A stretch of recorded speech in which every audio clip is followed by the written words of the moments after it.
എല്ലാവരെയും സ്വാഗതം ചെയ്യുന്നു. ദൈവത്തിൻ്റെ അതീവ ബുദ്ധിപൂർവകമായ അതീവ ബുദ്ധിപൂർവകമായ, ഞാൻ അതിനാണ് വട്ടം കൂട്ടേക്കണത്. അതാണ് വലിയൊരു പോയിന്റ്. ദൈവത്തിൻ്റെ അതീവ ബുദ്ധിപൂർവകമായ പദ്ധതി അനുസരിച്ച് വിശുദ്ധ പാരമ്പര്യവും വിശുദ്ധ ഗ്രന്ഥവും, അതാണ് സഭയുടെ പ്രബോധന അധികാരവും, 3 കാര്യങ്ങളാണ് ഈ പ്രസരണത്തിൻ്റെ ദൈവിക വെളിപാടിൻ്റെ കൈമാറ്റത്തിൻ്റെ വേണ്ടത്. എന്താണത്? വിശുദ്ധ പാരമ്പര്യം, ദ ഹോളി ട്രഡീഷൻ. വെറും ട്രഡീഷൻ നമ്മൾ ഒരിക്കലും പറയരുത്. അത് നമ്മുടെ ട്രഡീഷനാണെന്ന് പറയുമ്പോൾ അതിന് വേറെ ഒരു നെഗറ്റീവ് മീനിങ് വരെ ഉണ്ടാകാൻ സാധ്യതയുണ്ട്. വിശുദ്ധ പാരമ്പര്യം, വിശുദ്ധ ഗ്രന്ഥം, വിശുദ്ധ വചനം എന്ന് പറയുന്നത് പോലെ, വിശുദ്ധ കുർബാന എന്ന് പറയുന്നത് പോലെ, വിശുദ്ധ പാരമ്പര്യം എന്ന് പറയുന്നതിന് നമ്മൾ പഠിച്ചു കഴിഞ്ഞു. എങ്കിലും ഒന്ന് ആവർത്തനം നമ്മളതിനൊന്ന് റീകളക്ട് ചെയ്യാണ്.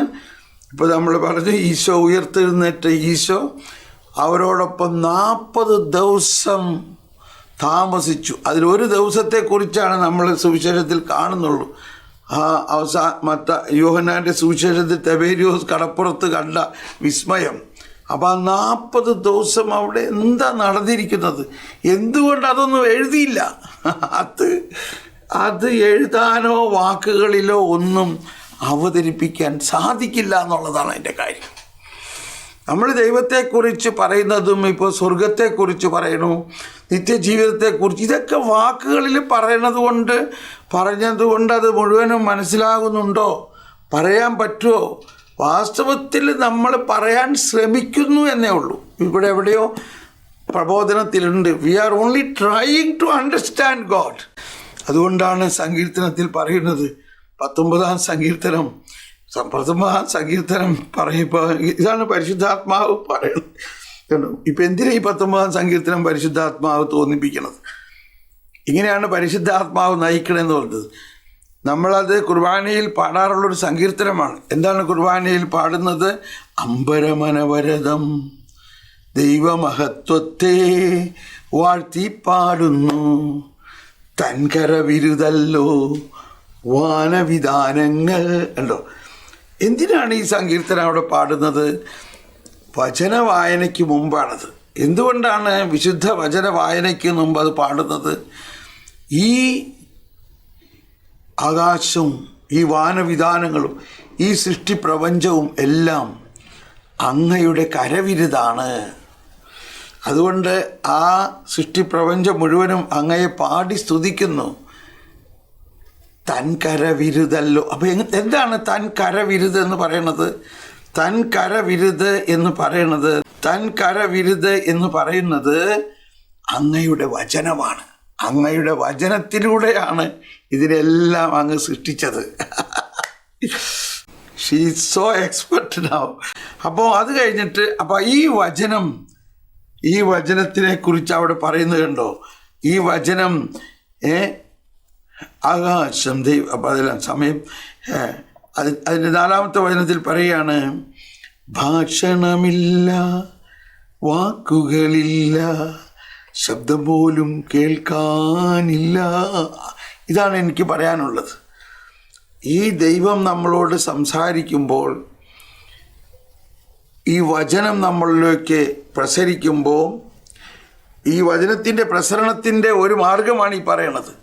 ഭാഷണമില്ല, വാക്കുകളില്ല, ശബ്ദം പോലും കേൾക്കാനില്ല, എന്നിട്ടും അവയുടെ സ്വരം.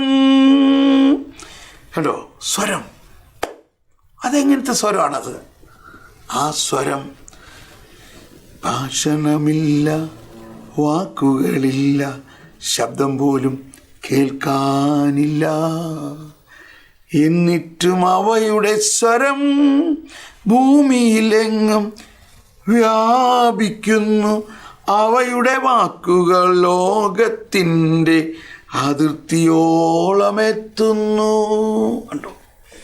അത്രയും മതി. അടുത്തത് പ്രാർത്ഥന പറഞ്ഞാൽ ഭയങ്കര വലിയ കാര്യം അടുത്തത്, അത് നമുക്ക് പിന്നെ ഒരിക്കൽ പറയാം. അപ്പോൾ ഈ പ്രസരണത്തെക്കുറിച്ചാണ് പറയുന്നത്. വിശുദ്ധ ദൈവിക വെളിപാടിൻ്റെ കൈമാറ്റം. ആ കൈമാറ്റം വാസ്തവത്തിൽ സംഭവിക്കുന്നത് വാക്കുകളിലൂടെ മാത്രമല്ല എന്ന് പറയാം. വാക്കുകളിലൂടെ ആയാലും അതിൻ്റെ അകത്ത് പ്രസരിക്കുന്ന ഒരു ചാലക ശക്തിയുണ്ട്. അതിനെയാണ് നമ്മൾ മനസ്സിലാക്കേണ്ടത്. ഭാഷണമില്ല, വാക്കുകളില്ല, ശബ്ദം പോലും കേൾക്കാനില്ല, എന്നിട്ടും അവയുടെ സ്വരം ഭൂമിയിലെങ്ങും വ്യാപിക്കുന്നു. അവയുടെ വാക്കുകൾ ലോകത്തിൻ്റെ അതിർത്തിയോളം എത്തുന്നു.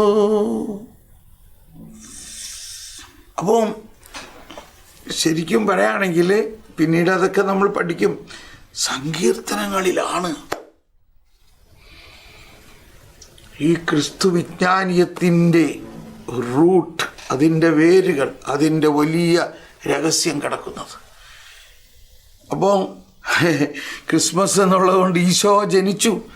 ഈശോയുടെ ജനനത്തെക്കുറിച്ച് സങ്കീർത്തനങ്ങളിൽ പറഞ്ഞിട്ടുള്ളത്, ജനിച്ചു കഴിഞ്ഞ് ഈശോ 30 വർഷം എന്ത് ചെയ്തു, ഇപ്പോൾ നമ്മൾ 40 ദിവസം എന്ത് ചെയ്തു എങ്ങും എഴുതിയിട്ടില്ല. എന്നാൽ എവിടെയെങ്കിലും എഴുതിയിട്ടുണ്ടാവും. അത് തികഞ്ഞു പിടിക്കണം. 30 വർഷം യേശു എന്ത് ചെയ്തു? യേശു ഈ സങ്കീർത്തനങ്ങളെല്ലാം പാടി പാടി പാടി പ്രാർത്ഥിച്ചുകൊണ്ടിരുന്നു. ഈശോ നമുക്ക് വേണ്ടി പ്രാർത്ഥിക്കുകയായിരുന്നു 30 വർഷം.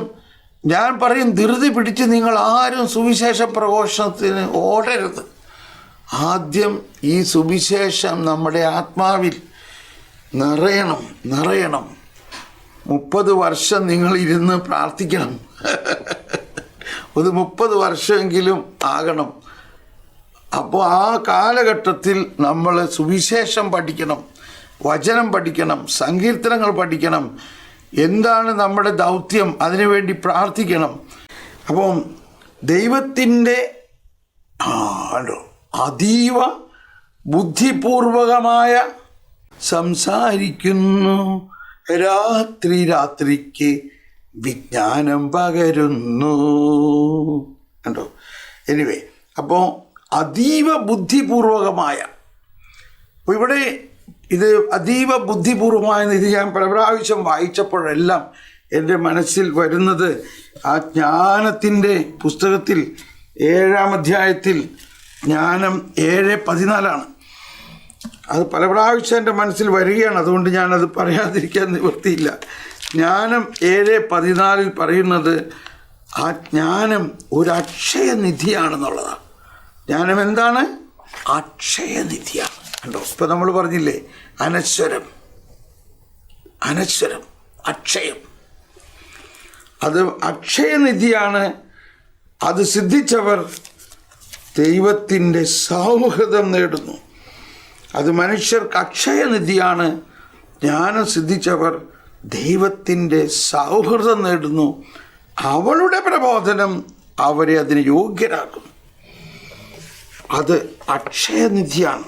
അപ്പോൾ ഇവിടെ പറയുകയാണ്, ദൈവത്തിൻ്റെ അതീവ ബുദ്ധിപൂർവകമായ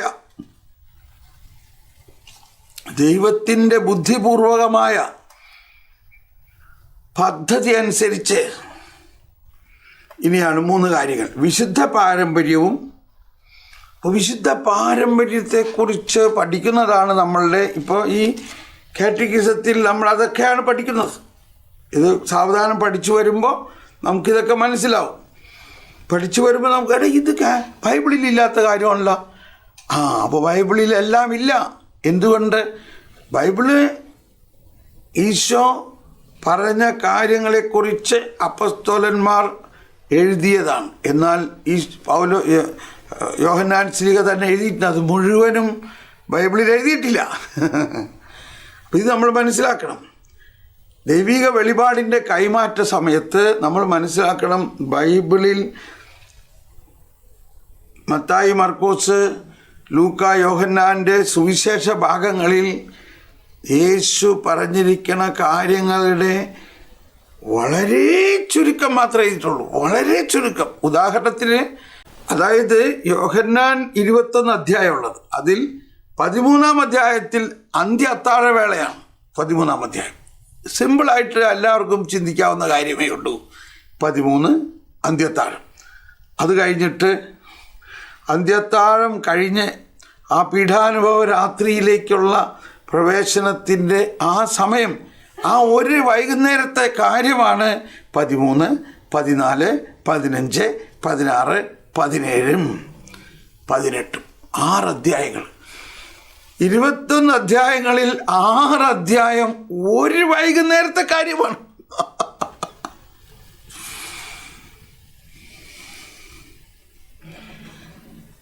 അങ്ങനെ നോക്കുമ്പോൾ അപ്പോൾ ഇതെല്ലാം നമ്മൾ ഈ വിശുദ്ധ പാരമ്പര്യത്തിൽ നിന്ന് നമ്മൾ മനസ്സിലാവും. ഈശോ അവരോട് മുഖാമുഖം പറഞ്ഞ കാര്യങ്ങൾ അവിടെ ആരും അന്നത് എഴുതി വയ്ക്കല്ല നോക്കിയത്. അത് ഗ്രഹിക്കാനും അത് അനുഭവിക്കാനുമാണ് അവർ നോക്കിയത്. അവർക്കത് എഴുതാനല്ല തോന്നിയത്, അത് അവരങ്ങ് ജീവിക്കാനാണ് തോന്നിയത്. ആ ജീവിച്ച കാര്യങ്ങൾ പിന്നീട് അവരിലെ കൈമാറ്റത്തിലൂടെ അതങ്ങ് കൈമാറി ഒരു ട്രഡീഷനായിട്ട്. അതാണ് പാരമ്പര്യം, വിശുദ്ധ പാരമ്പര്യമായിട്ട്. അത് പരിശുദ്ധാത്മാവിലൂടെയും ഈശോയുടെ അധരത്തിലൂടെയും ഈശോയുടെ ജീവിതത്തിലൂടെയും ഉയർത്തെഴുന്നേറ്റ കർത്താവിനോടൊപ്പം 40 ദിവസം അവർ ജീവിച്ചു. ഒന്ന് ആലോചിച്ച് നോക്കി. ആ മഹത്വീകൃത ശരീരത്തോടെ ഇരിക്കുന്ന ഈശോയെ അവർ തൊട്ടൊക്കെ നോക്കി. അതിനെക്കുറിച്ചൊന്ന് ഭാവനയിൽ കാണൂ. 3 ദിവസം മുമ്പ് ഈശോ കുരിശിൽ മരിക്കുന്നത് അവർ കണ്ട ആൾക്കാരാണ്. ആ ഈശോ മഹത്വീകൃത ശരീരമായിട്ട് അവരുടെ അടുത്ത് ഇരുന്നിട്ട് ഭക്ഷണം കഴിക്കണം. അപ്പോൾ ആ പറഞ്ഞ കാര്യങ്ങളെ കൊണ്ട് അവരങ്ങ് ആശ്ചര്യഭരിതരാകല്ലേ ചെയ്യണത്. അതവിടെ എഴുതി വയ്ക്കാനൊന്നുമല്ല നോക്കണത്. ഇവിടെ വീഡിയോ ക്യാമറയോ ടൈപ്പിസ്റ്റോ ഒന്നുമില്ല അവിടെ. വിശുദ്ധ പാരമ്പര്യം, വിശുദ്ധ ഗ്രന്ഥവും. ഇനി അതിനുശേഷം ഈശോയുടെ ആ പ്രബോധന അധികാരം. ഈശോ തന്നെ അവസാനം പറഞ്ഞൊരു കാര്യമാണ് മത്തായിയുടെ സുവിശേഷത്തിൽ, നിങ്ങൾ ലോകമെല്ലാം പോയി എല്ലാവരെയും ശിക്ഷപ്പെടുത്തുവിൻ. എല്ലാവരെയും ശിക്ഷപ്പെടുത്തുവിൻ, അവർക്ക് ജ്ഞാനസ്നാനം കൊടുക്കുവിൻ, പിതാവിൻ്റെയും പുത്രൻ്റെയും പരിശുദ്ധാത്മാവിൻ്റെയും നാമത്തിൽ. അതിനുശേഷം ഈശോ പറയാണ്, ഞാൻ നിങ്ങളെ പഠിപ്പിച്ചത് അവരെ പഠിപ്പിക്കുവിൻ. അതാണ് പ്രബോധനാധികാരം. ഞാനാണ് പ്രബോധനാധികാരം. ഈശോയുടെ ആ പ്രബോധന അധികാരത്തിലൂടെ അവരെ പഠിപ്പിക്കുവിൻ. അതാണ് പ്രബോധനാധികാരം. ഇതേക്കുറിച്ചൊക്കെ നമ്മൾ ഇഷ്ടംപോലെ പഠിച്ചു കഴിഞ്ഞു. അപ്പോൾ ഈ പ്രബോധന അധികാരം സഭയിൽ ഇന്ന് എങ്ങനെയാണെന്നുള്ളത് നമ്മൾ മനസ്സിലാക്കണം. അതിവിടെ പിന്നീട് പറയുന്നുണ്ടെന്ന് തോന്നുന്നു. ഇനിയുള്ള സംഗ്രഹ ഭാഗത്ത് പറയുന്നുണ്ട്, ഒന്നിനെ കൂടാതെ മറ്റുള്ളവയ്ക്ക് നിൽക്കാനാവില്ല എന്ന നിലയിൽ പരസ്പര ബന്ധങ്ങളും പരസ്പര സംഘടിതങ്ങളുമാണെന്ന സത്യം സ്പഷ്ടമാണ്. അപ്പോൾ ഈ 3 കാര്യങ്ങൾ എന്തെല്ലാമാണ്? 3 കാര്യങ്ങൾ: വിശുദ്ധ പാരമ്പര്യം, വിശുദ്ധ ഗ്രന്ഥം, സഭയുടെ പ്രബോധനാധികാരം. ഇത് 3 പരസ്പര പൂരകങ്ങളും. ഒന്നിനെ കൂടാതെ മറ്റുള്ളവയ്ക്ക് നിൽക്കാനാവില്ല എന്ന നിലയിൽ പരസ്പര ബന്ധങ്ങളും പരസ്പര സംഘടിതങ്ങളുമാണെന്ന സത്യം സ്പഷ്ടമാണ്. ഇത് നമ്മളങ്ങ് ഹൃദയത്തിൽ ഉറപ്പിക്കണം സ്നേഹമുള്ളവരെ. ഇതിനെതിരായിട്ട് എന്തെല്ലാം വാദമുഖങ്ങൾ ആരെല്ലാം പറഞ്ഞാലും അതിനെല്ലാം തിരസ്കരിക്കാനുള്ള കരുത്ത് നമുക്കുണ്ടാകണം, ജ്ഞാനമുണ്ടാകണം. നമ്മൾ ഇപ്പോൾ വാട്സപ്പിലും ഫേസ്ബുക്കിലും യൂട്യൂബിലും എല്ലാം പലരും പലതും പറയുന്നത് അവരവരുടെ ചിന്തയാണ്. എന്നാൽ ഇവിടെ ഈശോ തന്നെ നമ്മളോട് പറഞ്ഞിരിക്കുന്ന കാര്യങ്ങൾ ചിന്തിക്കണോ അതേ മനുഷ്യൻ പറയണത് ചിന്തിക്കണോ? ഇവിടെയാണ് നമുക്ക് വേണ്ട വിവേചനം. അതിനാണ് വിവേചനം എന്ന് പറയുന്നത്. വിവേചനം. ഈ വിശ്വാസ സത്യങ്ങളെക്കുറിച്ച് ഒരു മനുഷ്യർക്കും തർക്കിക്കാൻ പോലും പാടില്ലാത്തതാണ് സ്നേഹമുള്ളവരെ. എങ്ങനെ തർക്കിക്കാൻ നോക്കുന്നു? എന്തോ ഒരു അജ്ഞതയാണതെന്ന് ആലോചിച്ച് നോക്കി. സഭയുടെ വിശുദ്ധ പാരമ്പര്യത്തെക്കുറിച്ചോ വിശുദ്ധ ഗ്രന്ഥത്തെക്കുറിച്ചോ വിശ്വാസ സത്യങ്ങളെക്കുറിച്ചോ പ്രബോധന അധികാരത്തെക്കുറിച്ചോ നമ്മൾ എന്തെങ്കിലും തരത്തിൽ ചർച്ച നടത്താൻ തന്നെ പാടില്ല. അത് നമ്മളുടെ ആ വിധേയത്വത്തിന് എതിരാണത്. എന്നോട് ആൾക്കാർ അങ്ങനെയുള്ള പറയുമ്പോൾ, സോറി, ഇത് നമ്മൾ ചർച്ച നടത്തേണ്ട ഒരു കാര്യമല്ല, സഭയ്ക്ക് വിധേയമായിട്ട് നിൽക്കേണ്ട കാര്യമാണ്. ഞാനില്ല അതിന്. നമ്മളെല്ലാത്തിനും ഉത്തരം കൊടുക്കേണ്ട ആവശ്യമൊന്നുമില്ല. എല്ലാത്തിനും നമ്മൾ ഡിസ്കസ് ചെയ്യേണ്ട കാര്യവുമില്ല. സഭയുടെ പ്രബോധനം ഉണ്ടല്ലോ, അതിനകത്ത് നോക്കി പഠിച്ചോ. എവിടെ എഴുതിയിരിക്കുന്നു എന്നുള്ളത് ഇതിനകത്ത് അന്വേഷിച്ചാൽ കിട്ടും. ഇതിൻ്റെ പുറകുവശത്തൊരു ഇൻഡെക്സ് ഉണ്ട്. ആ ഇൻഡെക്സിൽ നോക്കിയാൽ ഓരോ പ്രബോധനത്തിൻ്റെയും പേരെഴുതിയിട്ടുണ്ട്. അതിനകത്തുകൂടി നമുക്ക് കണ്ടുപിടിക്കാൻ പറ്റും. ഉദാഹരണം, ശിശുസ്ഥാനം പറയാണ്. എന്തിനാ ശിശുസ്ഥാനം? എല്ലാവരും വലുതായിട്ട് വേണ്ടേ സ്നാനം സ്വീകരിക്കാൻ? മനസ്സിലായി എവിടെ നിന്നാണ് ചോദ്യം വരുന്നതെന്നൊക്കെ ഉള്ള റൂട്ട് നമുക്ക് മനസ്സിലായില്ലേ? അപ്പോൾ ആ ശിശുസ്നാനത്തെക്കുറിച്ച് പറഞ്ഞിരിക്കുന്നത് എന്താണ് അതിനകത്തുണ്ട്. അത് നോക്കി പഠിക്കണം. ഹല്ലേലൂയ. അപ്പോൾ അതിനെക്കുറിച്ച് പഠിക്കാത്തത് കൊണ്ട് നാലാൾ വന്ന് അത് തെറ്റാണെന്ന് പറയുമ്പോൾ പെട്ടെന്ന് നമ്മളതങ്ങ് ശരിയാണല്ലോ, ഈശോ വലുതായിട്ടല്ലേ സ്നാനം സ്വീകരിച്ചത്, മുങ്ങിയല്ലേ സ്വീകരിച്ചത് എന്നൊക്കെ പറയുമ്പോൾ ഈശോ സ്വീകരിച്ച സ്നാനമല്ല നമ്മൾ ക്രിസ്ത്യാനി സ്വീകരിക്കുന്നതെന്ന് ആദ്യം മനസ്സിലാക്കണം. ക്രിസ്ത്യാനി സ്വീകരിക്കുന്നത് ഈശോയുടെ പീഠാനുഭവ സമയത്ത് ഹൃദയത്തിൽ നിന്നും ഒഴുകിയ ജലവും രക്തത്തിലുമുള്ള സ്നാനമാണ്. സ്നാപയോഹന്നാൻ നൽകിയ സ്നാനമല്ല ഒരു ക്രിസ്ത്യാനിയുടെ സ്നാനം. യേശു നൽകിയ സ്നാനം തൻ്റെ ജീവൻ രക്തം വെള്ളവും ഒഴുക്കിയിട്ടാണ് ഈശോ സ്നാനം നൽകിയത്. ഞാനൊരു ഉദാഹരണം പറഞ്ഞതാണ്. അതുകൊണ്ട് എന്താ, ഇത് പഠിക്കാത്തത് കൊണ്ടും അറിയാത്തത് കൊണ്ടും കത്തോലിക്കനായാലും അവനോട് ഇതൊക്കെ ആരെങ്കിലും പറഞ്ഞു വരുമ്പോൾ അവൻ ഉടനെ ഇത്രയും നാളത്തെ സകലതും മറന്ന് പെട്ടെന്ന് ആ വഴിക്ക് പോകുന്നു. ഇത് ഞാൻ പറയണത് ഒരു ഉദാഹരണത്തിന് പറഞ്ഞതാണ്. ഞാൻ ആരെയും കുറ്റം പറയല്ല, ഒരു ഉദാഹരണം. അപ്പോൾ നമ്മുടെ ജീവിതത്തിൻ്റെ കഴമ്പ് എന്താണ്? വിശ്വാസത്തിൻ്റെ കഴമ്പ് ഈ 3 കാര്യങ്ങളിൽ നമുക്കുണ്ടായിരിക്കേണ്ട അറിവാണ്. പാരമ്പര്യം, വിശുദ്ധ ഗ്രന്ഥം, പ്രബോധന അധികാരം. ഓക്കെ, തുടർന്ന് ഇവയെല്ലാം ഓരോന്നും അതിൻ്റെ രീതിയിൽ ഒരുമിച്ച് പ്രവർത്തിച്ചുകൊണ്ട് ഒരേ പരിശുദ്ധാത്മാവിൻ്റെ പ്രവർത്തനത്തിന് വിധേയമായി ആത്മാക്കളുടെ രക്ഷയ്ക്ക് കാര്യക്ഷമമായി സഹായിക്കുന്നു. അപ്പോൾ ഇത് 3 ഒരേ പരിശുദ്ധാത്മാവിൻ്റെ പ്രവർത്തനമാണ്. വിശുദ്ധ പാരമ്പര്യവും വെർബൽ ഈശോയുടെ അധരത്തിലൂടെയും പരിശുദ്ധാത്മാവിൻ്റെ സംസാരത്തിലൂടെയും എല്ലാം ലഭിച്ച വിശുദ്ധ പാരമ്പര്യവും വിശുദ്ധ ഗ്രന്ഥവും പ്രബോധന അധികാരവും ഒരേ പരിശുദ്ധാത്മാവിൻ്റെ പ്രവർത്തനമാണ്. അപ്പോൾ അതാണ് മാർപ്പാപ്പയ്ക്ക് കൊടുത്തിരിക്കുന്ന പ്രബോധന അധികാരം. പരിശുദ്ധാത്മാവിലൂടെയാണത് മാർപ്പാപ്പ നിർവഹിക്കുന്നത്. ഇത് മനസ്സിലാക്കാനാണ് ഏറ്റവും ബുദ്ധിമുട്ട്. തുടർന്ന് ഇനി സംഗ്രഹം 1, 2, 3, 4, 5 പോയിന്റുകളുണ്ട്. അത് നമ്മൾ ഇച്ചിരി വേഗം വായിക്കേണ്ടി വരും. ക്രിസ്തു അപ്പസ്തോലന്മാരെ ഭരമേൽപ്പിച്ചതെല്ലാം പരിശുദ്ധാത്മാവിൻ്റെ പ്രചോദനത്താൽ, അവിടെയാണ് പോയിന്റ്. പരിശുദ്ധാത്മാവിൻ്റെ പ്രചോദനത്താൽ അവർ പ്രസംഗരൂപത്തിലും ലിഖിത രൂപത്തിലും ക്രിസ്തുവിൻ്റെ മഹത്വപൂർണമായ പുനരാഗമനം വരെയുള്ള സർവ തലമുറകൾക്കുമായി കൈമാറി. അതാണ് നമ്മൾ ഇത്രയും പഠിച്ചതിൻ്റെ സംഗ്രഹത്തിലൊരു പോയിന്റ്. ക്രിസ്തു അപ്പസ്തോലന്മാരെ ഭരമേൽപ്പിച്ചതെല്ലാം പരിശുദ്ധാത്മാവിൻ്റെ പ്രചോദനത്താൽ പ്രസംഗരൂപത്തിൽ, അതാണ് അവരതെല്ലാം പ്രസംഗിച്ചു, അവരതൊന്നും എഴുതി വച്ചില്ല. പിന്നീട് ലിഖിത രൂപത്തിലും. അപ്പോൾ ഈ സുവിശേഷങ്ങളൊക്കെ എഴുതപ്പെട്ടത് 75, 90 എഴുതപ്പെട്ടു. അതുവരെ സഭ ഉണ്ടായിരുന്നല്ലോ. സഭ എങ്ങനെയാണ് അവിടെ അനുദിനം മുന്നേറിക്കൊണ്ടിരുന്നത്? ലിഖിതമല്ലാത്ത ഒരു പ്രക്രിയയിലൂടെയാണ്. എല്ലാവർക്കും ഒരു സംശയം ഉണ്ടായിരുന്നില്ല. കാരണം എല്ലാവരും പരിശുദ്ധാത്മാവ് ആ പറയുന്ന കാര്യങ്ങൾ അവരുടെ ഹൃദയത്തിൽ സിങ്കാക്കുമായിരുന്നു. പരിശുദ്ധാത്മാവ് ഇതിലെ കൂടുതലായിട്ട് നമ്മൾ വിധേയപ്പെടുമ്പോൾ ഇപ്പോഴും ഒരു പ്രശ്നം ഉണ്ടാവില്ല. പരിശുദ്ധാത്മാവേ, എല്ലാത്തിനും നമ്മൾ പരിശുദ്ധാത്മാവിനെ വിളിച്ച് പ്രാർത്ഥിക്കണം. നമ്മൾ ഈ ക്ലാസ്സുകളെല്ലാം തുടങ്ങുമ്പോൾ അതുകൊണ്ടാണ് കുറച്ച് സമയം നമ്മൾ എടുക്കുന്നത്. പരിശുദ്ധാത്മാവിനോട് പ്രാർത്ഥിച്ച് പരിശുദ്ധാത്മാവ് നൽകുന്ന ഭാഷണവരം ഉപയോഗിച്ചു. പരിശുദ്ധാത്മാവിൻ്റെ വലിയ ഒരു പ്രചോദനത്തിലാണ് നമ്മൾ ക്ലാസ്സുകളിലൂടെ നീങ്ങുന്നത്. അതുകൊണ്ടാണ് നമുക്ക് പല കാര്യങ്ങളും എളുപ്പം മനസ്സിലാവുന്നത്.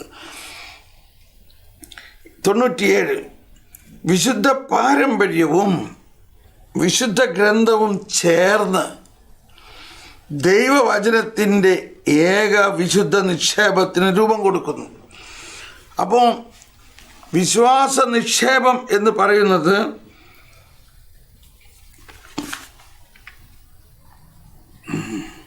വിശ്വാസ നിക്ഷേപത്തെക്കുറിച്ച് നമ്മൾ പഠിച്ചു. എന്താണ് വിശ്വാസ നിക്ഷേപം? വിശ്വാസ നിക്ഷേപത്തിൻ്റെ ഉള്ളടക്കം എന്താണ്? വിശുദ്ധ പാരമ്പര്യവും വിശുദ്ധ ഗ്രന്ഥവും. വിശുദ്ധ പാരമ്പര്യവും വിശുദ്ധ ഗ്രന്ഥവും ചേർന്ന് ദൈവവചനത്തിൻ്റെ ഏക വിശുദ്ധ നിക്ഷേപത്തിന് രൂപം കൊടുക്കുന്നു. അപ്പോൾ വിശുദ്ധ പാരമ്പര്യം വിശുദ്ധ ഗ്രന്ഥവും കൂടി ചേർന്നതാണ് വിശുദ്ധ നിക്ഷേപം. ദൈവവചനത്തിൻ്റെ ഏക വിശുദ്ധ നിക്ഷേപത്തിന് രൂപം കൊടുക്കുന്നു. ഡൈവർബം 10. ഡൈവർബം എന്ന് പറയുന്നത് രണ്ടാം വത്തിക്കാൻ സുനഹദോസിലെ ദൈവവചനത്തെക്കുറിച്ചുള്ള പ്രമാണരേഖയാണ്. ഈ നിക്ഷേപത്തിൻ്റെ തീർത്ഥാടകയായ സഭ ഒരു കണ്ണാടിയിലെന്ന പോലെ തൻ്റെ എല്ലാ സമ്പത്തുകളുടെയും ഉറവിടമായ ദൈവത്തെ ദർശിക്കുന്നു. അപ്പോൾ ഈ നിക്ഷേപത്തെ നമ്മൾ ഉൾക്കൊള്ളുകയാണെങ്കിൽ തീർത്ഥാടകരായ നമ്മൾ ഒരു കണ്ണാടിയിലെന്ന പോലെ ദൈവത്തെ നമുക്ക് കാണാൻ സാധിക്കും. തൻ്റെ എല്ലാ സമ്പത്തുകളുടെയും ഉറവിടമായ ദൈവത്തെ ദർശിക്കുന്നു. 98 സഭ താൻ എന്തായിരിക്കുന്നുവോ, എന്ത് വിശ്വസിക്കുന്നുവോ, ഡൈവർബം 1 അതെല്ലാം തൻ്റെ പ്രബോധനം, ജീവിതം, ആരാധന എന്നിവ വഴി ശാശ്വതമാക്കുകയും എല്ലാ തലമുറകളിലേക്കും കൈമാറുകയും ചെയ്യുന്നു. അതാണ് അനശ്വരം, അദൃശ്യം, അനന്തം. സഭ താൻ എന്തായിരിക്കുന്നുവോ, എന്ത് വിശ്വസിക്കുന്നുവോ അതെല്ലാം തൻ്റെ പ്രബോധനം, ജീവിതം, ആരാധന. അപ്പോൾ ഈ പ്രബോധനം, ജീവിതം, ആരാധന അതാണ് കാറ്റക്കിസത്തിൽ പറയുന്ന മുഴുവൻ. കാറ്റക്കിസത്തിൻ്റെ ആദ്യ ഭാഗം വിശ്വാസ പ്രഘോഷണം, അതിനുശേഷം രണ്ടാമത്തെ ഭാഗം വിശ്വാസത്തിൻ്റെ ആഘോഷം, ആരാധന, അതിനുശേഷം വിശ്വാസത്തിൻ്റെ ജീവിതം, പിന്നെ വിശ്വാസത്തിൻ്റെ പ്രാർത്ഥന. അതിൽ 4 പില്ലറുകളിൽ ഇത് മുഴുവൻ അടങ്ങിയിരിക്കുന്നു. പ്രബോധനം, ജീവിതം, ആരാധന. അപ്പോൾ പ്രബോധനത്തിന് ആത്മീയമായ പ്രചോദനത്തിലൂടെ പ്രബോധനം സ്വീകരിക്കുകയും അത് നമ്മുടെ ജീവിതബന്ധിയാക്കണം. നമ്മുടെ ജീവിതത്തിൽ അത് അനുഭവമാക്കണം. എന്നിവ വഴി ശാശ്വതമാക്കുകയും എല്ലാ തലമുറകളിലേക്കും കൈമാറുകയും ചെയ്യുന്നു. ഇതാണ് നമ്മൾ അടുത്ത തലമുറയ്ക്ക് വേണ്ടി ഒരുക്കേണ്ട ഒരു സമ്മാനം. അവർക്ക് കൊടുക്കേണ്ട ധനം ഇതാണ്. 99 ദൈവജനം മുഴുവനും അതിൻ്റെ പ്രകൃത്യാതീത, സൂപ്പർ നാച്ചുറൽ, പ്രകൃത്യാതീതമായ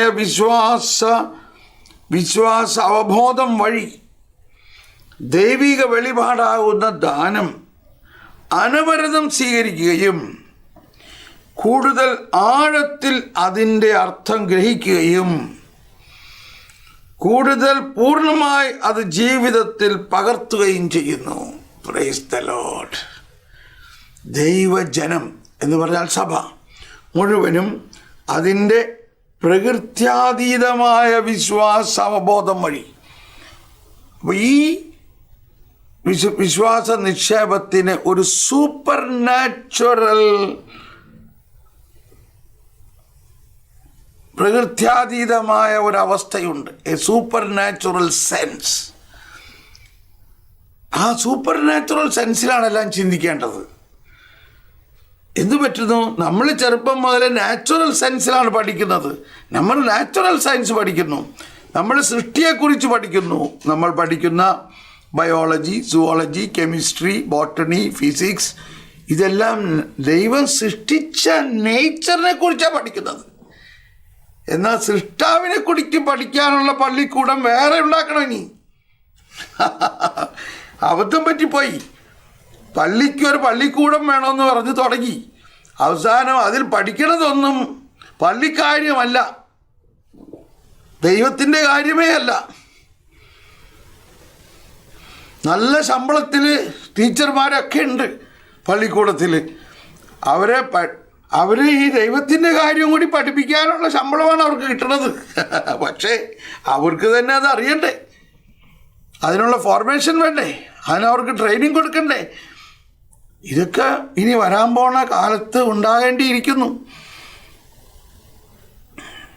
പള്ളിക്ക് പള്ളിക്കൂടമുള്ളത് എന്ത് പഠിപ്പിക്കാനാ? Chemistry, botany, physics, zoology, biology, botany, ഇതെല്ലാം നമ്മൾ പഠിക്കണു.